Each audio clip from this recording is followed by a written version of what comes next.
De, voilà, est-ce que le trauma est, je dirais, isolé de la psychiatrie et de la santé mentale, enfin de la psychiatrie, ou est-ce que justement c'est un facteur de risque, une voie de passage, et voilà, est-ce que c'est exceptionnel ou plutôt à attendre de voir des risques de décompensation psychiatrique dans le psychotrauma. Et donc, j'ai le plaisir d'accueillir aujourd'hui Dr Schmidt, Gaël, qui a été interne chez nous, médecin junior actuellement, et qui a fait une thèse sur cette question-là. Et donc, je lui laisse la parole. Il va nous présenter le travail de thèse qui nous fera une base de discussion. Ensuite, j'espère qu'on pourra discuter et que vous oserez poser des questions. Si vraiment ça ne peut attendre, vous pouvez essayer d'intervenir en pleine conférence. Mais si on met le PowerPoint, on ne vous voit pas, donc c'est moins bien. Plutôt peut-être attendre la fin et là, on pourra discuter. Voilà, sachant qu'autour de là, on nous voit tous les deux, mais il y a l'équipe de la MDA autour de nous qui peut réagir aussi. Et qu'est-ce que je voulais ajouter? Voilà, donc on aura ta présentation, ça va durer quoi? 30 minutes peut-être? Même moi, j'ai réussi à la faire tenir en 20. D'accord, voilà, mais bon, 30 minutes en étant audible par tout le monde. Voilà, oui, et après, on a largement le temps, plus d'une demi-heure, même 1 heure si vous voulez, pour discuter. Ok, donc du coup, je vais vous présenter le travail de thèse que j'ai réalisé sous la direction du docteur Tardonnet, qui portait sur le psychotraumatisme chez l'enfant et l'adolescent. Est-il un facteur de risque d'émergence d'un premier épisode psychotique? C'était sous la forme d'une revue de la littérature. Donc, les premières descriptions de manifestations post-traumatiques pourraient être attribuées à certains textes antiques, mais c'est vraiment après 1888 et Hermann Oppenheim et une étude sur les rescapés d'accidents ferroviaires que la première définition est faite, celle de la névrose traumatique, et notamment autour du signe pathognomonique qu'aurait été le cauchemar traumatique. L'impact des grands conflits mondiaux du XXe siècle fera émerger dans les nosographies le concept de trouble de stress post-traumatique, qui va évoluer jusqu'à nos heures actuelles sur la définition qui est celle du DSM-5. Cette définition du DSM-5, elle inclut évidemment la nécessité d'avoir été exposé à un événement traumatique, associé à des manifestations symptomatiques, telles que des symptômes de reviviscence de l'événement, un évitement… Explique un peu peut-être. Ouais. Au final, dans la définition du DSM-5, il faut avoir été exposé à un événement traumatique, peu importe le type d'événement traumatique, et ça forme un syndrome, et le syndrome est constitué de plusieurs symptômes, notamment des reviviscences, c'est-à-dire des flashbacks, que ce soit des moments au final de dissociation avec des flashbacks dans la journée, notamment on voit beaucoup ça chez les patients. Souvent, ils évitent les stimuli évocateurs, par exemple des gens qui ont été exposés à des violences sexuelles de la part d'un proche, ont peur des hommes ou ont peur de certaines situations. Et ça altère de façon générale les cognitions et l'humeur, ainsi que la vigilance de ces patients. Et notamment, la plupart d'entre eux ont un phénomène qu'on appelle d'hypervigilance anxieuse et sont très réactifs à tout ce qui se passe autour d'eux, ce qui est extrêmement fatigant pour ces patients. De façon assez malheureuse, l'épidémiologie chez l'enfant et l'adolescent met en avant, notamment sur la dernière grosse étude, que près de 7,8% des enfants et adolescents présentent un trouble de stress post-traumatique et près d'un tiers d'entre eux, soit 31,8%, ont été exposés à un ou plusieurs événements traumatiques.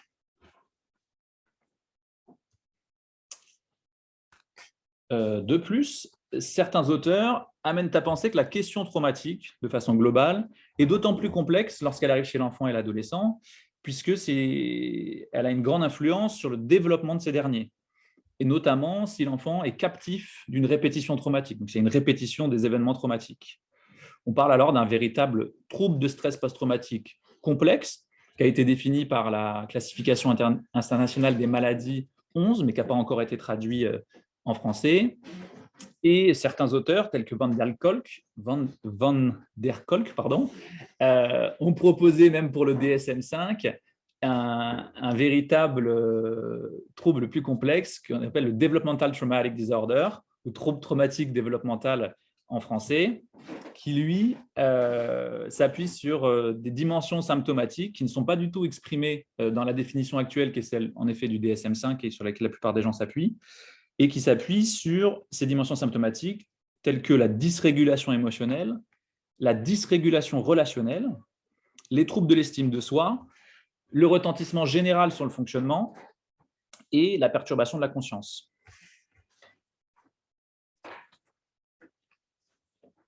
Donc, le caractère, au final, extrêmement invasif de ces symptômes fait poser la question de son lien avec la psychose, au travers notamment de ces dimensions symptomatiques.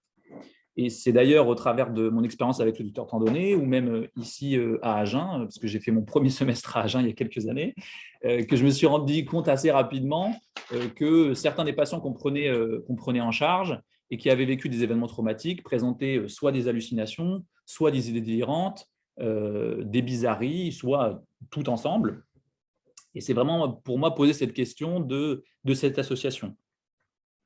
Et d'autant plus que c'est des patients qui sont très compliqués à prendre en charge, aussi bien sur le plan thérapeutique que même sur le plan diagnostique, avec une grande complexité. Et on sait aujourd'hui que l'émergence psychotique est une vraie préoccupation importante en pédopsychiatrie, puisque 50% des jeunes qui font un premier épisode psychotique ne reviennent pas à une qualité de vie prémorbide. Et certains auteurs, dans cette idée, se sont intéressés aux phases prodromales de la maladie en se rendant compte que 80 à 90% des patients avec un diagnostic de schizophrénie avaient présenté justement cette phase prodromale et qu'on pouvait intervenir de façon plus précoce. C'est notamment ce qu'a cherché à faire l'auteur qui s'appelle McGorry, qui a défini le concept de ultra-haut risque psychotique, avec ici en tête l'idée en effet d'une intervention la plus précoce possible. Au final, de ce domaine de recherche est apparue la nécessité de favoriser surtout les approches psychothérapeutiques et au détriment des approches médicamenteuses qui, au final, dans ces pathologies émergentes, ne sont pas très efficaces et n'ont pas montré une grande puissance. Il est donc vraiment intéressant de se poser la question d'une intervention sur le trauma, si ce dernier, au final, se révèle être un facteur de risque d'émergence d'un premier épisode psychotique. Hop.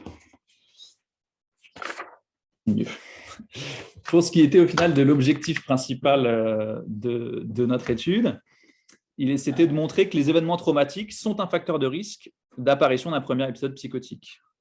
Et de façon secondaire, nous avons cherché à explorer si les patients qui présentaient un épisode psychotique associé à un ou des événements traumatiques avaient une présentation plus particulière, et si oui, quels pouvaient être les mécanismes psychopathologiques qui pouvaient sous-tendre cette association. Donc, en termes de méthodologie, on s'est basé on a fait une revue de la littérature en se basant sur les données de PubMed et Google Scholar, et on a inclus au maximum les études de bonne qualité en privilégiant évidemment les études prospectives, et les méta-analyses d'études rétrospectives. Et on s'est basé sur les études après 1994, car c'est la date de parution du DSM-4. Et au final, en termes le diagnostic de TSPT du DSM-4 est plus proche de la définition actuelle qui est celle du DSM-5. Ça permettait d'avoir une forme d'homogénéité dans nos données. Diagnostic TSPT, c'est trouble de stress post-traumatique, ou le PTSD en anglais, si vous voulez. Et donc, le DSM-3 lui proposait la première définition, c'est celle du DSM-3, mais qui était ancienne et qui n'était plus tout à fait cohérente avec ce qui est défini aujourd'hui. Donc, au final, en termes de résultats, on a pu les résumer dans cette présentation en 5 points. Le premier point important, c'est que les événements traumatiques dans l'enfance et l'adolescence sont bien un facteur de risque d'apparition d'un premier épisode psychotique. Vous voyez que dans toutes les études qu'on a compilées ici, qui sont les études les plus importantes, tous les odds ratios ici sont entre 2 et 3. Si on devait citer qu'une seule étude dans toutes celles-ci, on citerait celle de Varize et collaborateurs en 2012, l'avant-dernière ligne, qui est une méta-analyse on pourrait dire, très importante, puisqu'elle regroupe 40 études et plus de 80 000 patients, avec une significativité importante, puisqu'on a 0,01. Et cette étude associée à la première de Croft et collaborateurs en 2019, donc une étude plus récente, définissent les mêmes chiffres. Ils mettent en avant que 25 à 60% des patients n'auraient pas eu de premier épisode psychotique s'ils n'avaient pas vécu d'événements traumatiques. Le deuxième point important, c'est que plus les événements traumatiques s'accumulent, plus le risque d'apparition d'un premier épisode psychotique augmente. Ici, de la même façon, on a listé les différentes études, et s'il y en avait une importante à retenir, c'est celle d'Arsenault et collaborateurs en 2011, qui est une étude prospective sur plus de 2000 paires de jumeaux. Et ils ont fait des catégorisations en fonction du nombre d'événements traumatiques vécus. Et on voit bien que le risque relatif à un traumatisme est à 3,27, à 2 traumatismes, il augmente à 5,68. Et si on prend dans la même idée une autre étude qui est celle de Keller et collaborateurs en 2013, elle va chercher plus loin avec un groupe 3 traumatismes ou plus, et l'odds ratio augmente ici à 7,94. Juste pour faire un commentaire, déjà des odds ratios, c'est des risques relatifs de 2, c'est énorme. Hein. Ouais. Les risques relatifs de 7, c'est hyper important. C'est comme fumer du shit et prendre de l'alcool et puis rouler, quoi. Ouais, c'est ça. On ne se rend pas trop compte, mais ça veut dire. Et encore, je crois que le risque quand on fume et machin, c'est combien c'est, l'addictologue nous le dira, mais enfin, c'est cet ordre-là. C'est quand même le risque explose en fait avec le trauma. Il existe même des études qui ont été cherchées plus loin alors qui étaient moins fiables, donc on ne les a pas forcément intégrées dans cette présentation, mais qui vont chercher sur des groupes 5 traumatismes et plus, 5 événements traumatiques. Et là, alors après, on perd un peu en spécificité, mais on est sur des 15. Donc voilà. Plus ça s'accumule, enfin, plus les événements traumatiques s'accumulent et plus la vulnérabilité augmente, en tout cas sur le premier épisode psychotique. Ça pose la question des traumas complexes. Tout à fait. Tout à fait. Mais on y revient. Troisième point. Les troubles présentés par ces patients sont en effet plus complexes, aussi bien sur la dimension psychotique que sur la dimension de psychopathologie générale. Concernant la dimension psychotique, on remarque que ces patients ils présentent une plus grande sévérité des symptômes psychotiques, et notamment une plus grande sévérité des hallucinations, ainsi que des idées délirantes, et que là aussi, on retrouve cette notion de répétition et de facteurs cumulatifs sur la sévérité des symptômes positifs. C'est-à-dire que plus il y a d'événements traumatiques, plus les hallucinations sont importantes. Et c'est pareil pour les idées délirantes. Et ces patients arrivent de façon plus tardive dans les soins, donc avec un allongement de la durée de psychose non traitée. Juste pour dire que la durée de psychose non traitée, c'est le délai entre les premières émergences de symptômes et le début de la prise en charge, a un impact très important sur le pronostic. Et du coup, tout ce qui retarde la prise en charge, là dans le trauma, on peut penser que c'est la capacité à se plaindre, à se faire aider, est vraiment un facteur de perte de chance important. Tout à fait. C'était vachement mis en avant dans certaines des études. Il y a une vraie différence entre les patients qui présentent un trouble psychotique. Il y avait des études qui se sont focalisées spécifiquement sur ça, entre les patients ayant présenté un trouble psychotique, on va dire classique, sans événement traumatique, et ceux avec événements traumatiques, avec des différences importantes d'accès aux soins, et donc au final de prise en charge précoce ou non. Juste une précision sur cette question des hallucinations et des idées délirantes. Est-ce qu'ils ont différencié les hallucinations qui peuvent être en lien avec le trauma, type flashback, réviviscence traumatique, idées délirantes ayant trait au trauma, ou des hallucinations et des phénomènes alimentaires qui, au bout du compte, n'auraient pas de lien direct avec le trauma? Est-ce que la qualité là, a été investigué ou pas? Là, justement, la difficulté, c'est comme les liens sont, comment dire, comme les liens sont fins, c'est difficile de faire la différence dans des études, puisque c'est principalement là, comme on est dans des études statistiques, c'est surtout sur les symptômes, donc la spécificité des symptômes en fonction. Mais là dans ce type d'études, je dirais un flashback ne va pas être considéré comme une hallucination. Non, c'est ça. Un flashback, c'est vraiment, là on parle vraiment une hallucination au-delà du flashback, quoi. Peut-être une hallucination de l'agresseur, des choses comme ça peuvent rentrer un peu là-dedans, mais c'est vraiment l'hallucination, l'injonction, la voix qui dit de se faire du mal.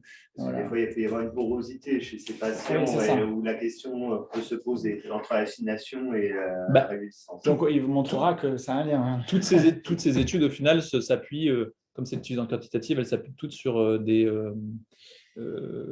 pas des checklists, mais c'est des questionnaires structurés. Donc, au final, ils vont vraiment chercher loin. Et donc, c'est bien des hallucinations à proprement parler. Et en ce qui concerne la dimension de psychopathologie générale, ce sont des patients qui ont un moins bon score de fonctionnement global, avec une moins bonne progression de ces scores malgré la prise en charge. De plus, ils présentent plus de comorbidités, que ce soit des comorbidités dépressives, anxieuses ou de troubles bipolaires, et notamment une grande prévalence des troubles de l'usage. Juste pour rappeler, là, toi, c'était une comparaison entre des patients avec un haut risque psychotique Tout à fait. Et trauma, comparé avec un haut risque psychotique sans trauma. Exactement. C'est vraiment la dimension traumatique qui vient impacter de façon négative. Aggraver la dimension psychotique. Voilà. Exactement, oui, tout à fait. Et on voyait vraiment des différences significatives émerger sur, du coup, les scores, en tout cas, de fonctionnement global. C'est des scores identifiés. Et il y a des différences significatives entre ces deux groupes. Alors, c'est des études qui, évidemment, c'est pas 5000 patients, mais on est déjà sur 300, 400 patients. Donc, il y a quand même une certaine fiabilité. Après, toutes les études là sont notées. Si vous voulez, je pourrais vous les donner. Elles sont intéressantes à aller lire de ce côté-là parce qu'elles sont beaucoup plus fines quand on va dans le détail. Le quatrième point que je trouve intéressant, tous les types d'événements traumatiques apparaissent au final, et contrairement à ce que moi je m'étais représenté initialement et ce qu'on peut penser assez facilement de base, équivalent en tant que facteur de risque de premier épisode psychotique.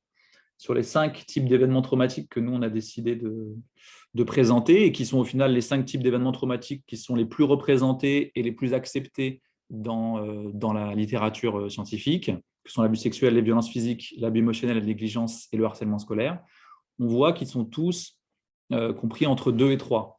Alors, mais néanmoins, on peut quand même repérer des différences en termes de psychopathologie en fonction du type de traumatisme. Il y a certaines études qui sont appuyées là-dessus, notamment le fait que l'abus sexuel soit corrélé à une sévérité plus importante des hallucinations, et notamment des hallucinations auditives de façon importante, avec un odds ratio à 2,21, que la négligence, elle, serait corrélée à la sévérité des symptômes négatifs, et l'abus émotionnel serait, lui, associé à des idées délirantes, plus de persécution ou de référence, et notamment médié par des cognitions négatives sur les autres et non sur soi. Et c'est une dynamique qu'on retrouve c'est pour ça que j'ai mis DTD, dans le Developmental Traumatic Disorder, les cognitions négatives sur les autres. Et tu voulais dire ? Les idées de référence, c'est le fait que l'impression que tout le monde tout le monde le regarde, ou que tous les regards sont tournés vers soi, des choses comme ça. Qu'on parle de soi en permanence. Ça rejoint les persécutions. Tout à fait, oui. Et vous pouvez m'arrêter à n'importe quel moment. Et enfin, 5e et dernier point des résultats. Si on résume... Non, qu'est-ce que je dis ? N'importe quoi. Voilà, c'est pour ça, il me manque une page. Et enfin, les 4 mécanismes psychopathologiques sont mis en avant dans l'association entre événements traumatiques et premier épisode psychotique. Premièrement, les schémas cognitifs dysfonctionnels, qui sont au final une constellation dynamique de cognition, d'émotion et de motivation. Et ces derniers sont particulièrement impactés, notamment les croyances erronées sur soi dont on parlait, le monde et les autres. Le deuxième mécanisme psychopathologique, c'est celui de la dissociation. La dissociation, au final, c'est les réactions possibles face à un événement traumatique, et notamment le détachement et la compartimentalisation. Le troisième point, c'est la dysrégulation émotionnelle. La dysrégulation émotionnelle, qu'est-ce que c'est ? C'est le manque de contrôle sur comment, quand mais aussi sur l'intensité et la valence positive ou négative avec lesquelles les émotions sont ressenties ou exprimées. Est-ce que c'était clair ça, parce que ma phrase est compliquée? Ok. En gros, les émotions, la façon dont les émotions sont exprimées, quand il y a une dysrégulation émotionnelle, la façon dont les émotions sont ressenties ou exprimées est impactée sur comment, quand ou si c'est senti de façon positive ou négative. Une forme d'étrangeté par rapport à l'univers affectif. Mais au final, c'est tes émotions qui ne sont pas… On pourrait le formuler autrement. Ouais, vas-y. C'est en fait quelqu'un qui régule son émotion, il voit venir son émotion, il peut l'anticiper, il la sent venir, il la tolère, il la régule, et il peut communiquer dessus, il peut se faire des représentations dessus. Quelqu'un qui est dysrégulé sur le plan émotionnel, il ne voit pas venir les choses, ça monte d'un coup, ça explose, il le tolère mal, ça le met dans des états qui le débordent et il a du mal à en faire une représentation, à communiquer, à s'appuyer sur les autres pour le faire. Et du coup, ça peut aller jusqu'à le désorganiser. Il n'a pas son mot à dire. En fait. Voilà. Tout à fait. Ça change en fait la façon dont on reçoit l'émotion et dont on peut l'exprimer. D'une façon positive, d'une façon négative. Si ça va être maintenant, si ça va être demain que je vais ressentir l'émotion de la journée, ça décale tout et ça change le spectre avec lequel on exprime et on reçoit les émotions. C'est un effet de la dissociation en fait. On pourrait l'associer à des phénomènes dissociatifs, mais là, c'est quelque chose, le phénomène dissociatif, il serait un peu plus ponctuel. La dysrégulation émotionnelle, c'est un peu plus, c'est permanent. C'est permanent, c'est un état de fonctionnement. Et le quatrième point… Ah, zut. La symptomatologie, le quatrième point, c'est la symptomatologie de TSPT de façon plus classique, de troubles de stress post-traumatique.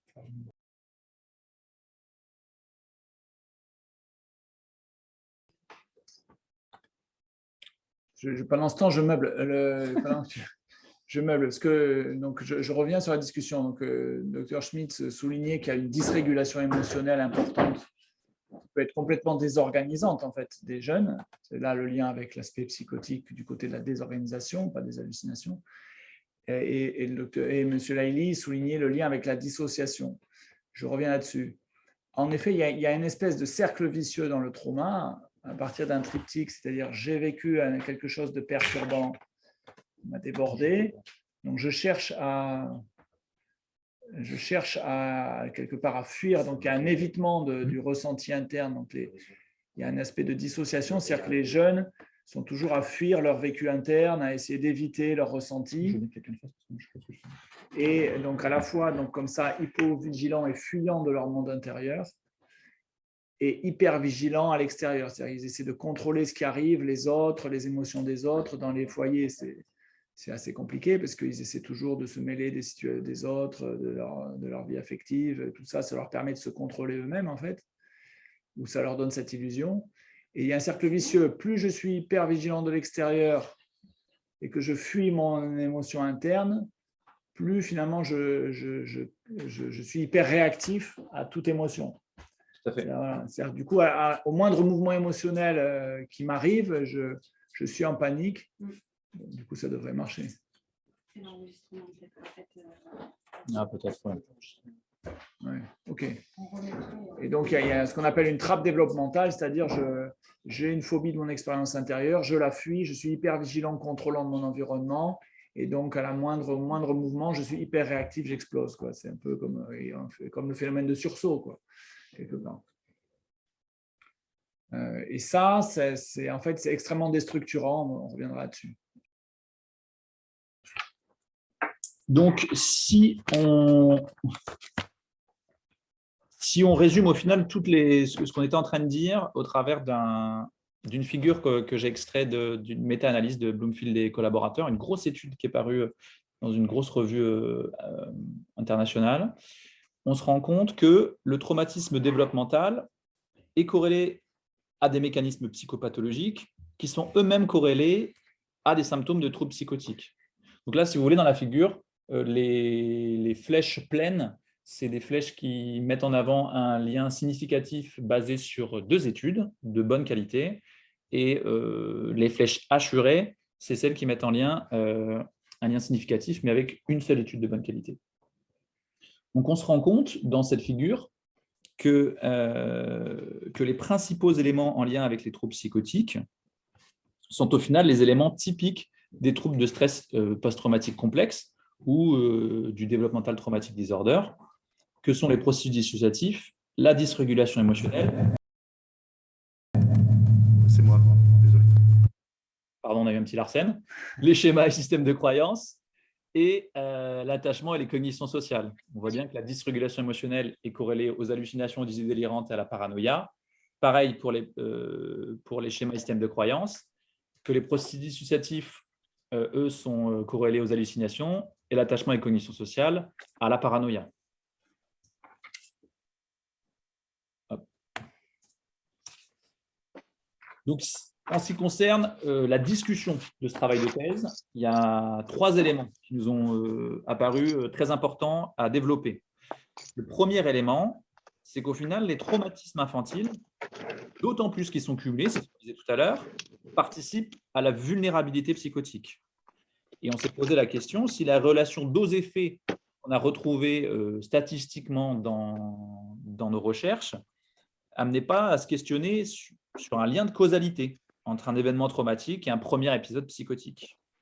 D'autant plus qu'on sait que 20% des personnes qui ont eu un premier épisode psychotique ont vécu 3 événements traumatiques ou plus. Il y a quand même une belle partie de nos patients qui font partie des chiffres dont on parlait tout à l'heure, des facteurs 5 et plus, sur le risque d'émergence psychotique. Il faut aussi comprendre, et ça, je pense, c'est quelque chose d'assez important et qu'on se représente mal, c'est quand on a été exposé à un premier événement traumatique, on est exposé à ce qu'on appelle un risque de revictimation et de façon importante. La revictimation, c'est le fait que quand on est exposé à un premier épisode traumatique, on est plus à risque d'être re-exposé. Et certains auteurs ont même mis en avant un facteur 5 après un premier abus sexuel. Donc, il y a vraiment aujourd'hui et dans nos pratiques une nécessité d'une recherche active des antécédents d'événements traumatiques chez les enfants et les adolescents afin de faire une prévention de façon spécifique de ce risque de revictimation. Combien d'enfants on a qui ont eu des événements traumatiques sur lesquels on n'est pas au courant ou on n'est pas assez proactif de ce côté-là. Et j'ajoute un truc, c'est que là, parce qu'il y a des collègues de la protection, enfin des partenaires de la protection de l'enfance, c'est que finalement, dans cette définition de la revictimation, en fait, les gens, enfin, on a vu, voilà, la personne polytraumatisée, elle a un fonctionnement qui est particulier, c'est-à-dire finalement, elle a un rapport aux autres, un rapport au monde qui est complètement perturbé. Et dans sa rencontre avec que ce soit des adultes, d'autres enfants, des systèmes comme le système de soins ou les systèmes de protection de l'enfance, ça va être source d'une incompréhension importante, de réaction, de rejet, d'incompréhension, et qui est en soi une revictimation aussi. Finalement, c'est cette rencontre absurde, on va dire, cette incompréhension et toutes les réactions des systèmes, qu'ils soient de soins scolaires, de protection face à cette incompréhension, est une forme de revictimation. Et du coup, c'est vraiment important d'arriver à se sensibiliser au fonctionnement de quelqu'un de traumatique. Certaines personnes même considèrent que beaucoup d'échecs de certains dispositifs sociaux, choses comme ça, liées à la question du trauma et à l'échec, et à l'incompréhension qu'il peut y avoir, que ça peut faire naître. Et donc, la question de sensibilité au fonctionnement traumatique et d'arriver à accueillir ça, rompre ce cercle vicieux finalement de l'incompréhension et de la rupture relationnelle que ça provoque est vraiment essentiel. Tout à fait, c'est vraiment des jeunes, les jeunes polytraumatisés qu'on croise beaucoup, qui ont un fonctionnement très particulier Et notamment, on parlait de cette dimension de dysrégulation émotionnelle qui impacte vraiment les relations interpersonnelles de façon très marquée et, qui nécessite une adaptation de tous les gens autour.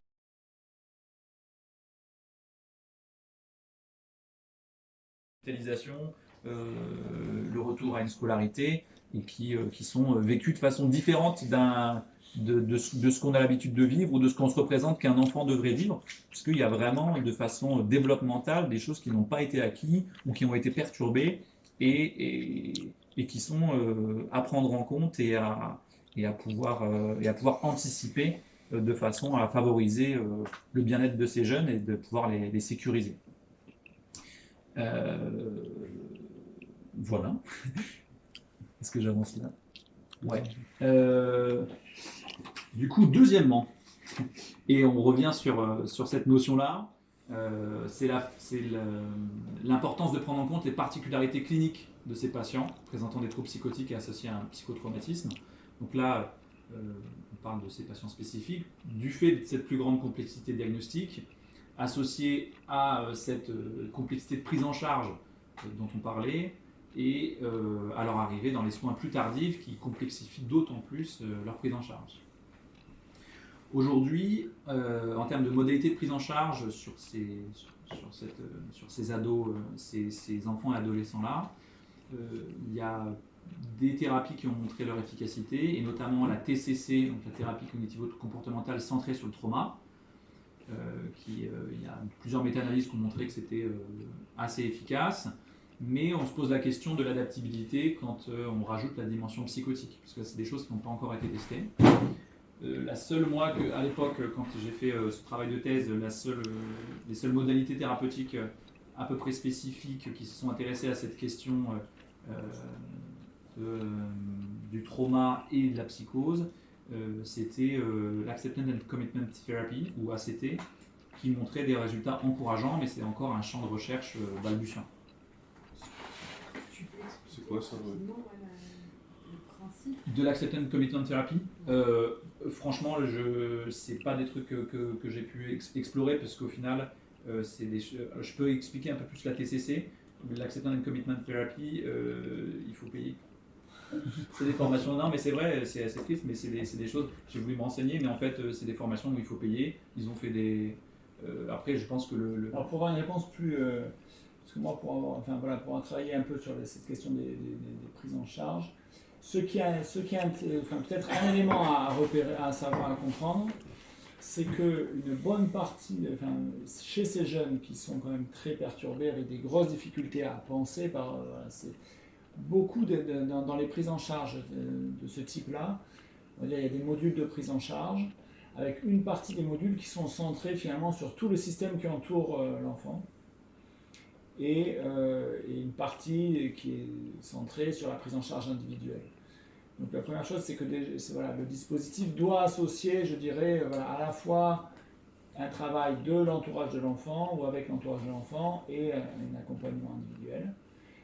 Et en tout cas, les éléments les plus importants à mobiliser sont surtout, finalement, il y a déjà beaucoup de choses à mobiliser sur le système qui entoure l'enfant, la famille d'accueil, pour des patients placés, les foyers, la famille, et donc ce travail indirect sur sa propre capacité à pouvoir mentaliser ce qui se passe, donc tout le travail qui est fait dans les staffs, c'est un travail qui est très important et qui montre un effet, on dit en termes de, quand on regarde les déterminants des actions thérapeutiques, qui est un point très important.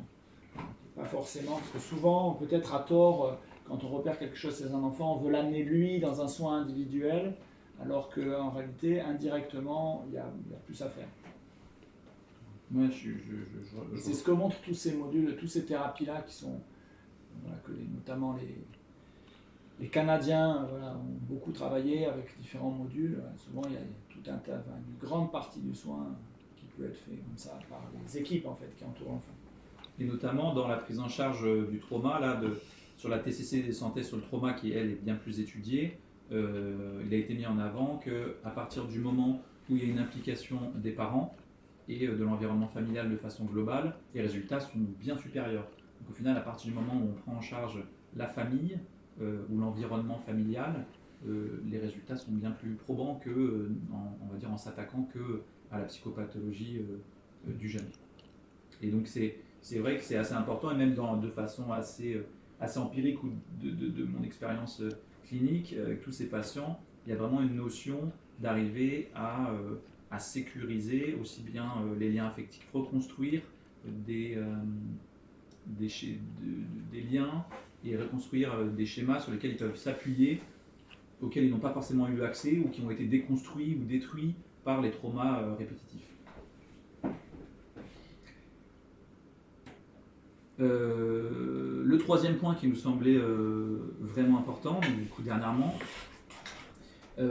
c'est bien qu'ici on parle de traumatisme complexe et qu'au final, les dimensions symptomatiques émergentes de ceux-ci sont vraiment à prendre en compte.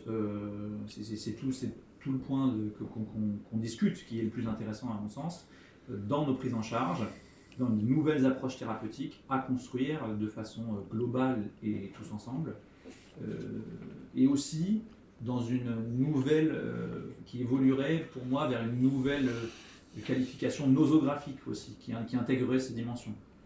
Sortir ou évoluer, on va dire, de la classification du DSM-5 qui, à mon sens, est un peu restrictive actuellement, et aller plus vers celle de la CIM-11 ou du Developmental Traumatic Disorder, qui prend en compte ces dimensions qui, au final, sont celles auxquelles on est confronté. Parce que c'est sympa de savoir qu'ils ont un trauma, mais après, il faut pouvoir les prendre en charge, il faut pouvoir prendre en compte toutes ces dimensions-là qui font la complexité et de la prise en charge et diagnostic et de l'accompagnement de ces jeunes.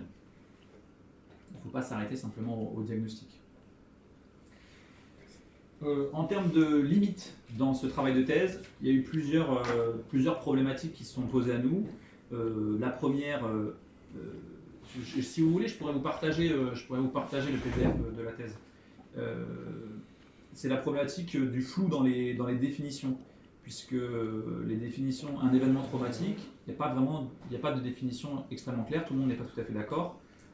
Qu'est-ce que c'est que le psychotraumatisme, le trouble psychotique, une expérience psychotique, ou bien encore même des maladies constituées, puisque les références nosographiques ne sont pas toujours les mêmes. En plus, dans notre étude à nous, dans cette revue de la littérature, les nosographies utilisées n'étaient pas forcément les mêmes et pas forcément de la même époque. Donc il y avait des différences en fonction des études qui faisaient que les données n'étaient pas aussi homogènes qu'on l'aurait voulu. Le deuxième point, c'est qu'on a fait une analyse unidirectionnelle. C'est-à-dire qu'on a considéré l'influence de... on est parti du principe que l'événement traumatique avait une influence sur le risque d'émergence psychotique. Et donc on a fait ce qu'on appelle un biais de recrutement, parce qu'on n'a pas considéré le fait que peut-être l'épisode psychotique pouvait être aussi en lui-même un événement traumatique. Et donc il peut y avoir une relation bidirectionnelle. Et ça, par contre, on l'a pas considéré. Donc c'est une des choses qu'on n'a pas pu faire. Et troisièmement, certains manques de données dans certains aspects importants du sujet qui nous semblaient vraiment importants, notamment sur l'âge de survenue. Donc c'était la question de est-ce que si un événement traumatique arrive à 3 ans, c'est aussi grave que sur le risque d'émergence psychotique que s'il arrive à 14 ans. Et là, les études n'étaient pas tout à fait d'accord. Il y a certaines études qui disaient bah non, c'est plutôt plus grave quand ça arrive plus tard, et d'autres qui disaient c'est plus grave quand ça arrive plus tôt.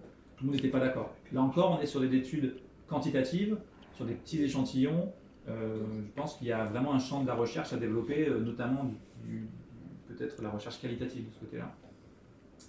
Et un autre aspect, c'était l'aspect des données psychopathologiques. C'est encore aussi un champ émergent, et donc on a encore peu de données qui ne permettaient pas de conclure toujours. Donc en conclusion, s'il y avait 7 choses à retenir de façon importante sur cette présentation ou sur ce travail, c'est premièrement, ça n'a mis que des petits partout, c'est dommage, la limite des classifications actuelles concernant le psychotraumatisme complexe, c'est ce que je disais tout à l'heure, la limite du DSM-5 face à ces présentations beaucoup plus complexes. Le fait que les événements traumatiques et le trouble stress post-traumatique sont au final très fréquents chez les enfants et adolescents. Je vous rappelle, c'est presque 8% en population générale et avec presque 33% des jeunes ayant vécu un événement traumatique. L'impact développemental majeur du psychotraumatisme. Le fait que les événements traumatiques constituent un facteur de risque, peu importe le type de traumatisme, entre 2 et 3 de développer un premier épisode psychotique, donc c'est vraiment très important. Et cette relation dose-effet, qui pose la question, comme on l'a dit tout à l'heure, de la causalité, qui est au premier plan de l'association, avec des patients qui ont une symptomatologie plus marquée et plus complexe. Et le dernier point, et non des moindres, qu'on a dit plusieurs fois, mais que je répète encore une fois, il faut prendre en compte justement ces dimensions psychopathologiques spécifiques du traumatisme complexe dans la prise en charge clinique et dans la prise en charge de façon globale des patients et patientes. Voilà en gros le travail qu'on a fait sur ce travail de thèse. Non, si tu arrêtes. Arrêtez le partage. Arrête le partage, ok, d'accord.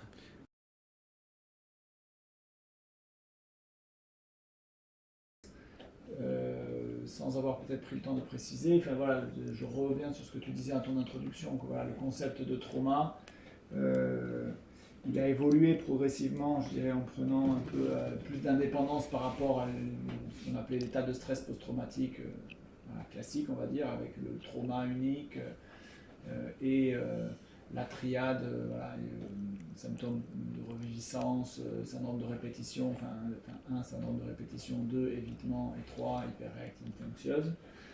Et finalement, pour élargir le concept de trauma, non pas seulement à un événement voilà, inattendu qui menace l'intégrité physique, mais aux événements donc, qui ont plusieurs caractéristiques.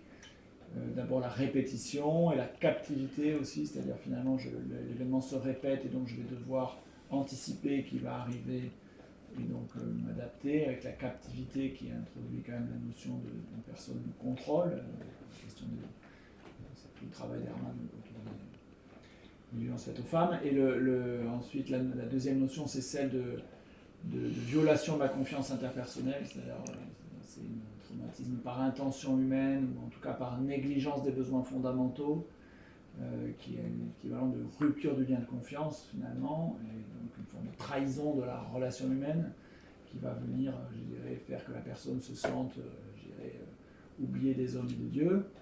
Le troisième point, c'est qu'on n'élargit pas simplement aux éléments, à la violence physique, enfin la violence contre l'intégrité physique, mais la violence, enfin ça peut être la violence physique, psychique ou violence sexualisée, voire même toutes les négligences qui ont montré voilà, le même impact finalement sur le trauma.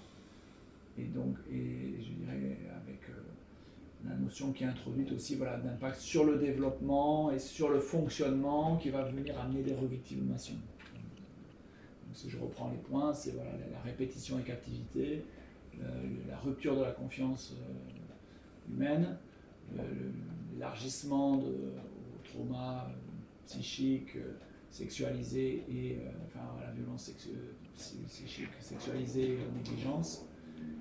Et quatrième point, c'est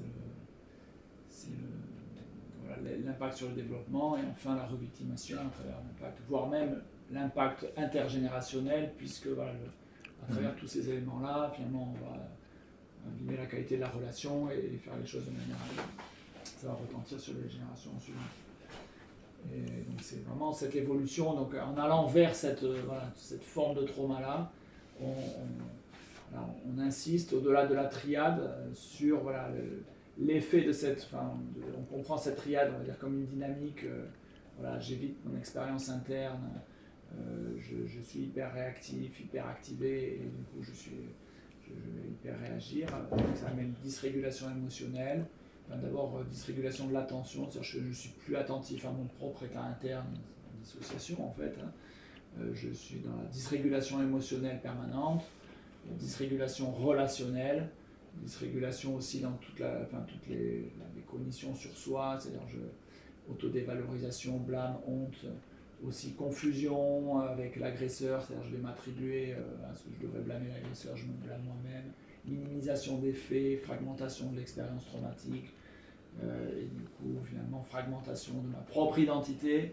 et de mon rapport au monde, au système de valeurs du monde, donc une description assez large du fonctionnement. Et j'ajoute le dernier point, voilà, et aussi l'insécurité des attachements et une dysrégulation relationnelle avec alternance entre recherche de proximité inadaptée pour se surrassurer, contrôle des relations, ou alors fuite de la relation, ou alternance entre l'un et l'autre.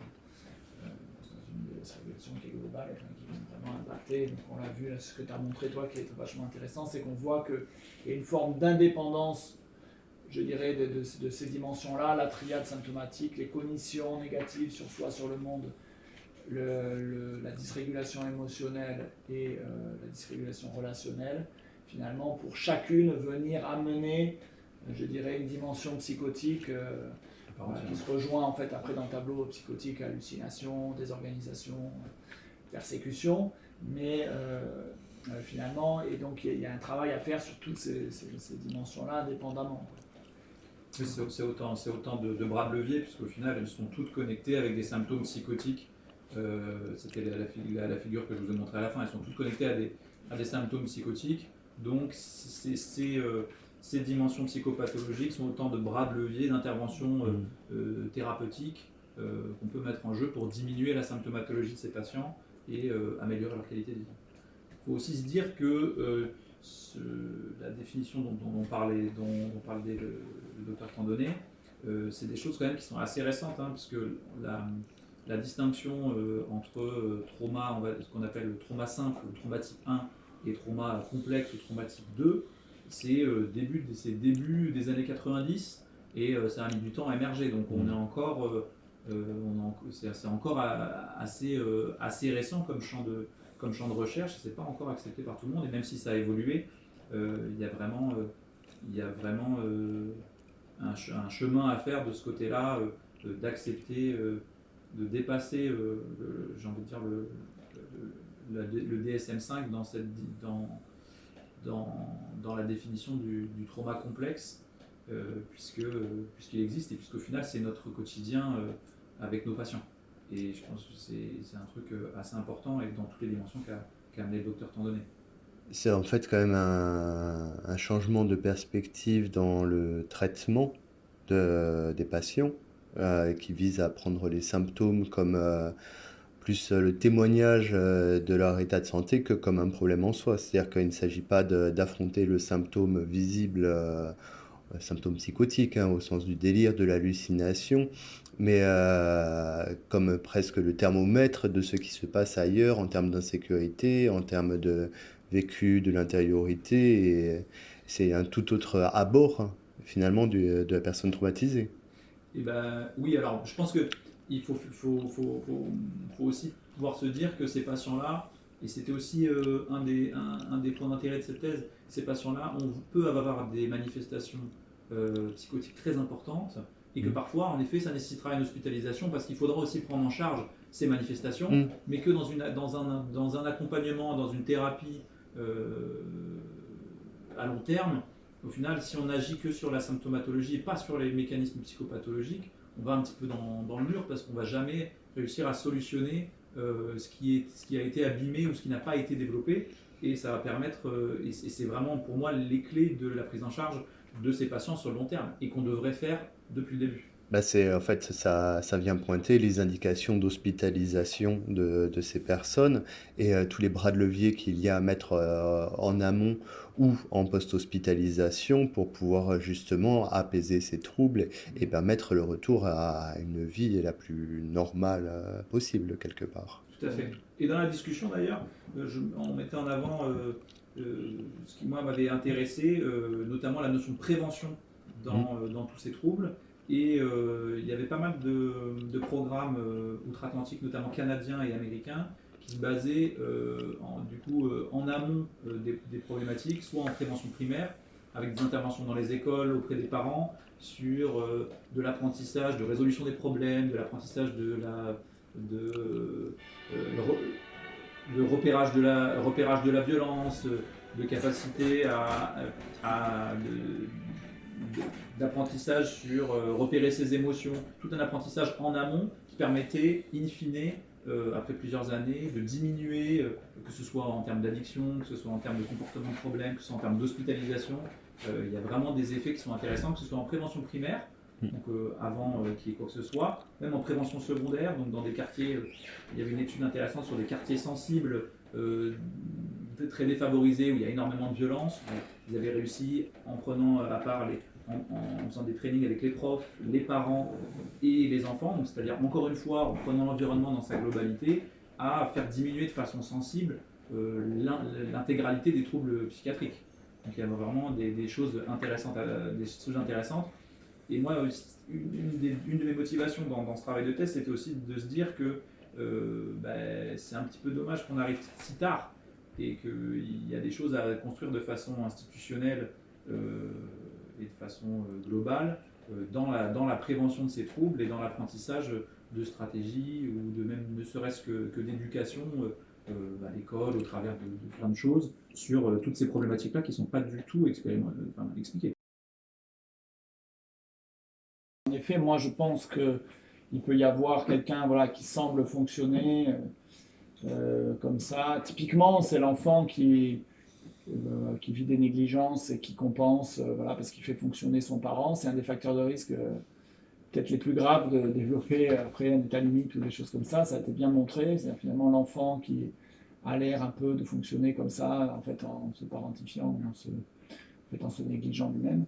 Il n'apprend pas à prendre soin de lui. Ou finalement, un enfant qui paraît fonctionner, qui est vif, mais en fait, qui est dans une certaine hypervigilance, une phobie de l'expérience intérieure quand même. C'est quand même, ça doit alerter, c'est inquiétant. Et il faudrait pouvoir.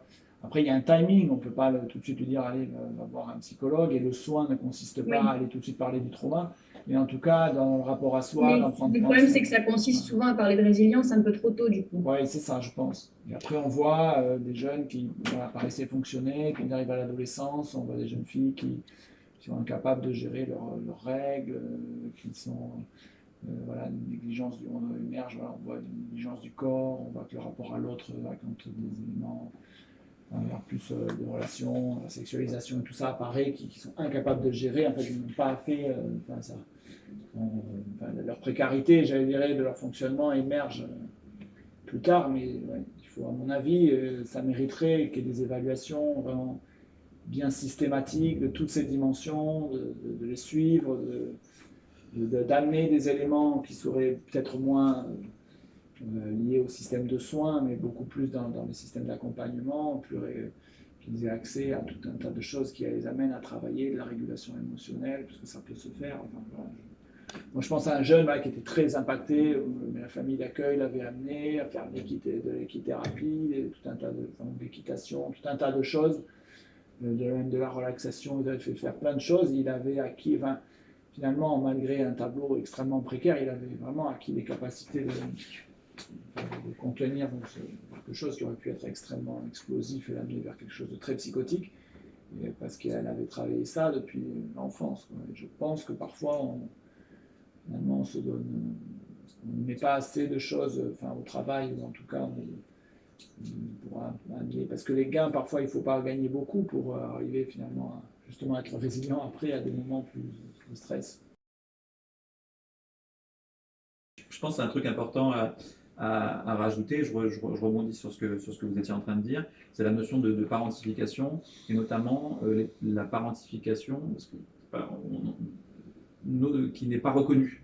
La parentification non reconnue chez ces ados qui fonctionnent bien, et on se dit ça va aller, vous parlez de résilience, ça va aller, ils ont des capacités, et au final, on se rend compte dans le temps que c'est ces ados-là qui semblaient fonctionner, qui ont le plus de mal à fonctionner après, parce que les choses deviennent beaucoup trop envahissantes et que sortis de leur système et avec l'émergence en effet de l'adolescence ou des responsabilités qui se rajoutent, ils sont vraiment en difficulté, alors même qu'on pensait qu'ils avaient des capacités. Donc je pense qu'il y a un vrai travail sur ces ados-là à bien identifier. Ouais, et puis pas négliger aussi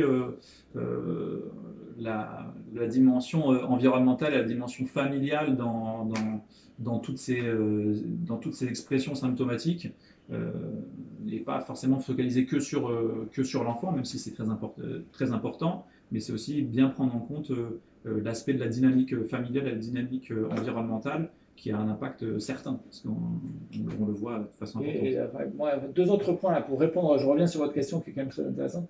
Deux points, c'est d'abord le symptôme psychiatrique, en fait, il est très tardif. La maladie psychiatrique, type décompensation schizophrénique ou psychotique, même si ça n'est pas au état limite et tout ça, ce sont tous des formes très tardives, on va dire, d'une évolution. Ce serait un peu comme la gangrène par rapport au bouton de moustique, quoi.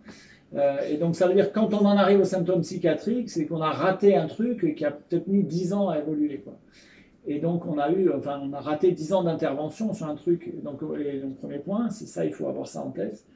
Et donc je dirais finalement, plutôt que de dire qu'il est résilient, je dirais qu'il est asymptomatique. Mais par contre, donc je dirais qu'il est asymptomatique. Et le deuxième point, c'est que dans le trauma complexe, le premier travail, c'est sécuriser, mais le deuxième, c'est travailler sur les ressources. C'est pas tellement le travail sur aller chercher le trauma, le travail narratif sur le trauma, ou le MDR, les expositions au trauma, et choses comme ça.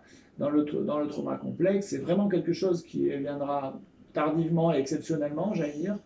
Le principal travail, il est sur les ressources. C'est-à-dire finalement, donc si on considère que on est face à une situation trauma répétée qui est asymptomatique pour l'instant, il y aurait quand même un travail à faire sur les ressources de l'enfant, quelles sont ses compétences, comment les développer pour qu'il gagne de la capacité à reprendre du contrôle sur sa vie, en fait, c'est ça. Il a se resécuriser lui-même. Voilà, se resécuriser lui-même, se sentir compétent dans son quotidien, qui est quelque chose d'important. Et donc le travail sur les ressources, il peut être fait tout à fait dans tout un tas d'autres contextes que l'hôpital ou la consultation psychologique. Et il y a vraiment cette notion que dans le trauma complexe, chez ces enfants et adolescents polytraumatisés, l'estime de soi est vraiment très, très, très délabrée. Et c'est un vrai travail, et je rejoins Louis, c'est un vrai travail d'aller justement chercher ces ressources et d'aller renarcissiser ces jeunes qui sont très abîmés. J'ai un de mes collègues qui a fait une thèse justement sur la différence entre le trouble de la personnalité borderline, qu'on voit, parce qu'au final il y a quand même un parallèle entre certaines des expressions symptomatiques du developmental trauma disorder et du trouble de la personnalité borderline. On se pose toujours la question, en tout cas à l'adolescence, et la vraie différence qu'il mettait en avant, c'était la stabilité dans le trauma complexe de la dépréciation de soi-même. On refera une session là-dessus. On avait déjà dit avant, et on avait l'opportunité d'avoir le docteur Schmidt, donc on est peut-être sauter une étape, on a pu développer plein d'autres choses avant de partir directement sur ce plan-là. On est parti dur.